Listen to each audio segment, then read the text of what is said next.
विश्व एड्स दिवस पर अलवर के सामान्य चिकित्सालय में आमजन को जागरूक करने के लिए प्रदर्शनी लगाई गई। इस दौरान इनर व्हील क्लब और गायनिक समिति की ओर से निःशुल्क सामग्रियों का वितरण भी किया गया। साथ ही आमजन को काउंसलिंग के जरिए बताया गया कि एड्स की रोकथाम कैसे की जाए। यहाँ मौजूद चिकित्सक ने बताया कि असुरक्षित यौन संबंध और विभिन्न अन्य कारणों से एड्स रोग पनपता है। ऐसे में सावधानी ही बचाव है। गौरतलब है कि प्रतिवर्ष 1 दिसंबर को विश्व एड्स दिवस पर सभी लोगों को जागरूक किया जाता है। आज एड्स दिवस है। हम लोग गायनी सोसाइटी के लोग इनर व्हील क्लब और एड्स की में जो काम करती हैं और सोसाइटी, गवर्नमेंट हॉस्पिटल, सब ने मिलकर एक संयुक्त प्रोग्राम रखा है जिसमें हम लोगों को एड्स के प्रति जागरूक करेंगे कि कैसे इनसे बचा जा सकता है, क्योंकि इसका कोई डेफिनेटिव इलाज नहीं है। बचाव ही सबसे इम्पॉर्टेंट है और छोटी छोटी सावधानियों से हम इससे आराम से बच सकते हैं। क्या सावधानी रखनी चाहिए? जैसे कि हमें यौन संबंध जब बनाते हैं तो हमें सुरक्षित बनाने हैं। कॉन्डोम का इस्तेमाल करना है। मल्टीपल सेक्स पार्टनर्स नहीं होने चाहिए। जब अगर हम कभी ब्लड ट्रांसफ्यूजन लेते हैं तो हमें ब्लड ट्रांसफ्यूजन में ये ध्यान रखना है कि वो एक अच्छी बैंक से आए और वो HIV संक्रमित नहीं हो। किसी की प्रदूषित सुई को हमें यूज़ नहीं करना। हमेशा कभी भी इंजेक्शन लगवाएं तो हमें सही सुई से लगवाना है। तो ये सब चीज़ों का अगर हम छोटी छोटी चीज़ों का ध्यान रखें तो हम एड्स से बच सकते हैं और अगर हमें ये बीमारी नहीं होगी। और सबसे इम्पॉर्टेंट ये है कि अगर किसी औरत को मतलब एड्स है और वो गर्भ धारण करती है तो हमें उसके बच्चे के बचाव के लिए बहुत ज़्यादा काम करना है। हमें उसको अगर है तो हमें एड्स की उसको थेरेपी करनी है ताकि उसके बच्चे में एड्स नहीं जाए, क्योंकि अगर जन्म से उसको एड्स हो जाएगा तो फिर काफ़ी परेशानी। हाथ मिलाने से, साथ खाना खाने से या साथ बैठने से, बोलने से या इनसे खांसी से या मच्छर के काटने से इनसे नहीं होता है।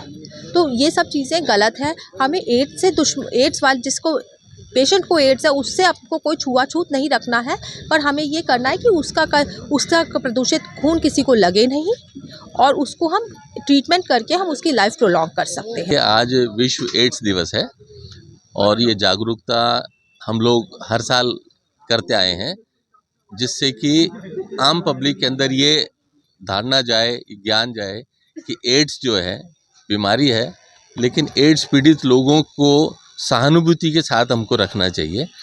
अगर किसी व्यक्ति की जांच हम कराते हैं ना, जब तक उसका रिजल्ट नहीं आता उसका चेहरा देखने लायक होता है कि पता नहीं मेरी तो ज़िंदगी ख़त्म होने वाली है ना। तो इसमें डर जो है ना वो सबसे ज़्यादा है। और सपोज अगर नहीं निकलेगा एड्स तो भी अच्छा है, अगर निकल गया फिर उसको अपना जीवन कैसा यापन करना है।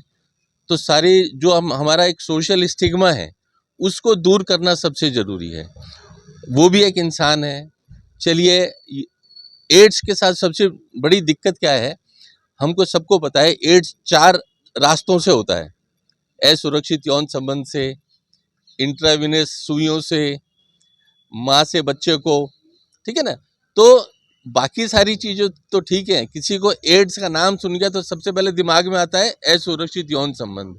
तो वो जो एक फीलिंग जुड़ी हुई है, सब सोचते हैं कि मेरी बदनामी हो जाएगी। और हम सबको पता भी है कि इसको हम उसकी लाइफ को थोड़ा सा लंबा कर सकते हैं। ऐसा नहीं कि उसका शॉर्ट कोई इलाज है। सावधानी क्या बरतें? सावधानी ये है कि एक तो जो भी यौन संबंध है उसके बारे में कॉन्डोम यूज़ करें, अपने ही घर में सेक्स करें, मल्टीपल पार्टनर्स नहीं रखें। तो यानी सुरक्षित यौन हमको करना चाहिए। किसी को ब्लड ट्रांसफ्यूजन वाली चीज़ें हैं तो जो भी रिकॉग्नाइज ब्लड बैंक्स वगैरह हैं, है ना, ब्लड वहीं से लेना चाहिए। आजकल आपने अखबारों में भी पढ़ा होगा, वो एजेंट खून बांटते रहते हैं, उस तरह की चीज़ों से नहीं। अगर किसी को इंजेक्शन लेने हैं तो इंजेक्शन भी साफ़ सुथरे होने चाहिए, स्टरलाइज होने चाहिए। और आजकल आपने सुना होगा ड्रग्स का बहुत चल रहा है। बच्चे लोग भी आजकल स्कूल कॉलेजेस के अंदर, पहले हम सुनने में आते थे नॉर्थ ईस्ट स्टेट्स में ज़्यादा होता है, लेकिन आजकल तो हर जगह सुनने में आता है, कॉलेज में, यूनिवर्सिटी में इंजेक्शन के थ्रू भी ड्रग्स वगैरह लेते हैं। तो इन चीज़ों को अवॉइड करें तो कम से कम इस घातक बीमारी से हम बच सकते हैं।